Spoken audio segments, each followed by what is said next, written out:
नमस्ते दोस्तों, मैं शोभा गुप्ता आप सबका अपने चैनल पर स्वागत करती हूँ। मेरे वैष्णो देवी यात्रा के ब्लॉग में आप सबका बहुत बहुत स्वागत है। तो चलिए शुरू करते हैं इस ब्लॉग को। तो सबसे पहले हम सुबह पहुँच गए थे कटरा और हमने यहाँ पर बना लिया RFID कार्ड। यहाँ बहुत आसानी से स्टेशन में बन गया, ज़्यादा भीड़ वगैरह नहीं थी। इसके बाद हमने टेम्पो करके पहुँच गए बाणगंगा।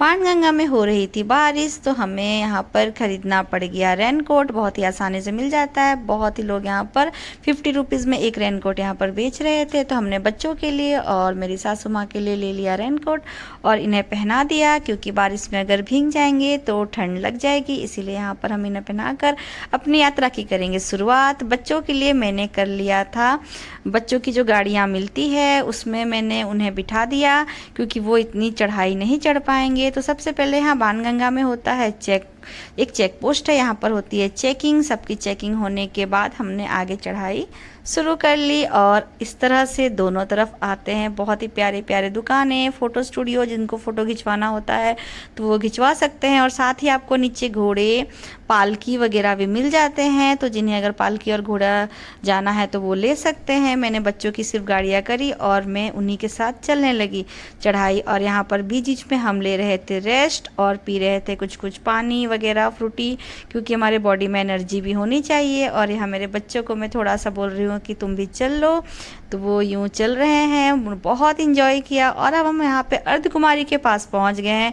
यहाँ मैंने लगा लिया है बैटरी गाड़ी के लिए लाइन, क्योंकि मैंने सोचा यहाँ से हम चलेंगे बैटरी गाड़ी पे, बट पॉसिबल नहीं है। सिर्फ ऑनलाइन वालों को ज़्यादा प्रेफर करते हैं यहाँ पर, ऑफलाइन को बाई चांस ही लकीली मिल पाता है। तो मेरा भी लक बहुत ख़राब था, 2 घंटे के वेटिंग के बाद भी मेरे को बैटरी गाड़ी नहीं मिला। तो मैंने फिर से बच्चों के लिए कर लिया गाड़ी और फिर से स्टार्ट कर दिया चढ़ाई अर्धकुमारी से ऊपर भवन के लिए। सासू माँ के लिए हमने कर दिया यहाँ से पालकी और हम पति पत्नी चलने लगे माँ के दरबार की ओर। बहुत ही अच्छा लग रहा था, बहुत ही अच्छा एक्सपीरियंस था। पूरे 18 किलोमीटर का चढ़ाई हमने चला है और बहुत ही अच्छा लगा। बीच बीच में जय माता के जयकारे लग रहे थे, साथ में बहुत ही एनर्जी मिल रहा था और बच्चे भी आराम से इसमें बैठकर ऊपर जा रहे थे, तो हमें भी उतनी परेशानी नहीं हुई। हमने इस तरह से डंडा ले लिया और इसके सहारे धीरे धीरे चलते रह गए। और भवन की ओर माँ के दर्शन को जब भी नीचे देखे तो कितनी चढ़ाई चढ़ लिए। फिर हमें लगी थी भूख और यहाँ पर मिल रहे थे भोजनालय में, जगह जगह भोजनालय में राजमा चावल, कढ़ी चावल 45 रुपीज़ में गवर्नमेंट के रेट पे यहाँ पर पानी और खाना मिल रहा था। तो हमने खा लिया और अपनी चढ़ाई की फिर से कर दी शुरुआत। और जैसे जैसे शाम हो रहा था ऊपर ठंड भी लग रही थी और साथ ही होने लगी बारिश, और बारिश के साथ यूँ गिरने लगे बर्फ़। तो बहुत ही अच्छा लगा इसे देखकर और मज़ा आ गया। और साथ ही यूँ ग्रुप में जय माता के जयकारे लग रहे थे, बच्चे भी उनके साथ जयकारा लगा रहे थे। बर्फ़ देख के ये भी एक्साइटेड हो गए। बारिश में हो गई थी रास्ते इस तरह से गीले, तो हमें चलना पड़ा थोड़ा सा धीरे धीरे।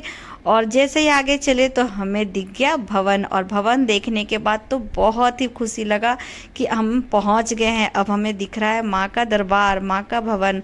ऊंचे पहाड़ पे रहती है माँ, तो हमें इस ऊंचे ऊंचे पहाड़ों को क्रॉस करके ऊपर जाना था माँ के दर्शन के लिए। हमें चढ़ाई चढ़ते हुए हो गई शाम और ठंड बढ़ गई, तो आगे अभी और थोड़ी दूर जाना है, क्योंकि माँ का भवन अभी दूर दिख रहा है। तो अब हम बस चलने लगे धीरे धीरे। थोड़ी सी चढ़ाई भी बढ़ती जा रही थी जैसे जैसे ऊपर आ रहे थे। माँ के भवन हम पहुँचने ही वाले थे, 2 या 3 किलोमीटर रहा था, तो वहाँ पर एक भोजनालय था। तो हमें लग रही थी भूख, तो हम सोचे पहले कर लेते हैं कुछ पेट पूजा, फिर करेंगे आगे माँ का दर्शन, क्योंकि आरती का भी समय था तो बहुत ही नंबर लगने वाला है। तो हम सोचे कि कुछ खा लेते हैं। यहाँ भी टोकन के लिए इस तरह से मैं लाइन में खड़ी हुई हूँ। हर जगह आपको रखना पड़ेगा पेशेंस, क्योंकि अगर भीड़ के समय जा रहे हैं तो बहुत ही ज़्यादा रश रहने वाला है। और यहाँ कर लीजिए माँ का आप दर्शन। इसी भवन में विराजती है हमारी शेरों वाली माँ वैष्णो देवी। तो मैं अपने बच्चों को यहाँ पर करा रही हूँ दर्शन और कर ले रही हूँ इनकी थोड़ी सी फ़ोटोशूट। ये भी आगे बड़े होकर देखेंगे कि अपने मम्मी पापा के साथ ये गए थे वैष्णो देवी की यात्रा में। तो यहाँ पर देखिए, तो इसके आगे जब हम भवन के पास पहुँचे तो बहुत ही भीड़ था। हमने अपना मोबाइल वगैरह लॉकर में जमा कर लिया। बहुत ही ज़्यादा प्रॉब्लम के साथ हमें लॉकर मिला और लाइन नंबर लगी, और इस वजह से हम सब कुछ बिछड़ गए। हमारा 9 जन का ग्रुप था, हम 3 ग्रुप में बिछड़ गए, और हम रात को 1 बजे तक हमें दर्शन का लाइन में नंबर लगा और हम दर्शन कर पाए। और उसके बाद हमारी हालत हो गई बहुत ख़राब, क्योंकि हमें पता चला कि रात को नीचे आने का कोई सुविधा नहीं है। सारे पालकी वाले, घोड़ी वाले रात को नहीं आते हैं। तो अब हमें हो गई मुश्किल। यहाँ एक भोजनालय था, तो यहाँ पर जब हमने पता लगाया कि यहाँ डॉर्मेट्री में क्या हमें रूम मिल सकती है, तो वो लोग बोल रहे थे कि यहाँ पे 3 से 4 महीने पहले ऑनलाइन बुकिंग हो जाती है और ऑफलाइन का कोई चांस नहीं है। बहुत से लोग थे यहाँ पर जो इस तरह से इसी भोजनालय में चेयर टेबल को थोड़ा थोड़ा साइड करके अपने बच्चों को सुला रहे थे, खुद सो रहे थे।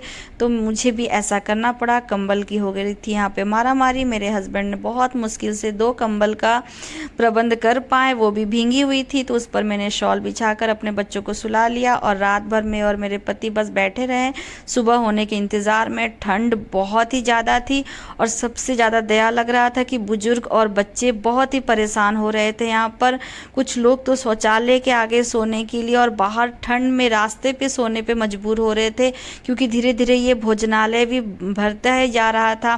कहीं भी कोई सुविधा नहीं था, लोग थे लाखों और जगह थी सिर्फ कुछ हज़ारों की।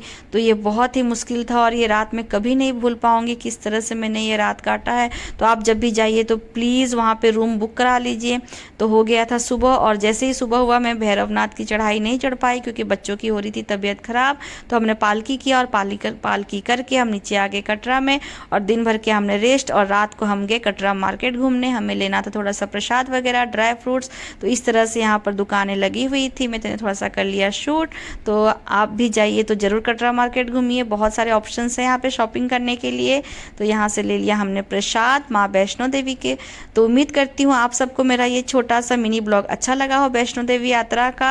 आप सब ज़रूर देखिए, ज़्यादा से ज़्यादा शेयर कीजिए, मेरे चैनल को सब्सक्राइब कर लीजिए, वीडियोज़ को लाइक कीजिए, और कॉमेंट में जय माता दी लिखना बिल्कुल भी मत भूलिए। तो एक बार फिर कर लीजिए वैष्णो देवी की भवन की दर्शन। तो माँ वैष्णो देवी हम सब की मनोकामना पूर्ण करे। इसी के साथ प्रार्थना के साथ आप सबसे लेती हूँ विदा। जय माता दी, जय माँ वैष्णो देवी।